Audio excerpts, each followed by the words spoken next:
Deputi Komunikasi dan Informasi Badan Intelijen Negara Prabawa Aji menegaskan bahwa pria yang mabuk dan berbuat onar di kawasan radio dalam Jakarta Selatan bukanlah anggota Badan Intelijen Negara.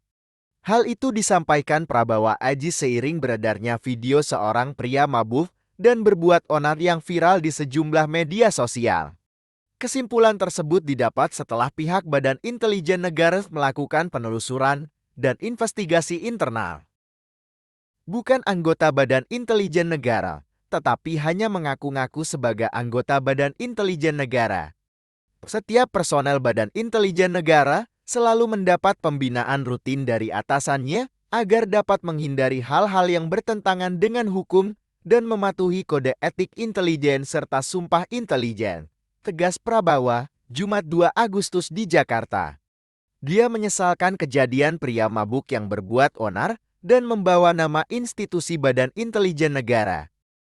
Aksi tersebut sangat disayangkan karena dapat merusak nama institusi Badan Intelijen Negara yang telah bekerja secara profesional.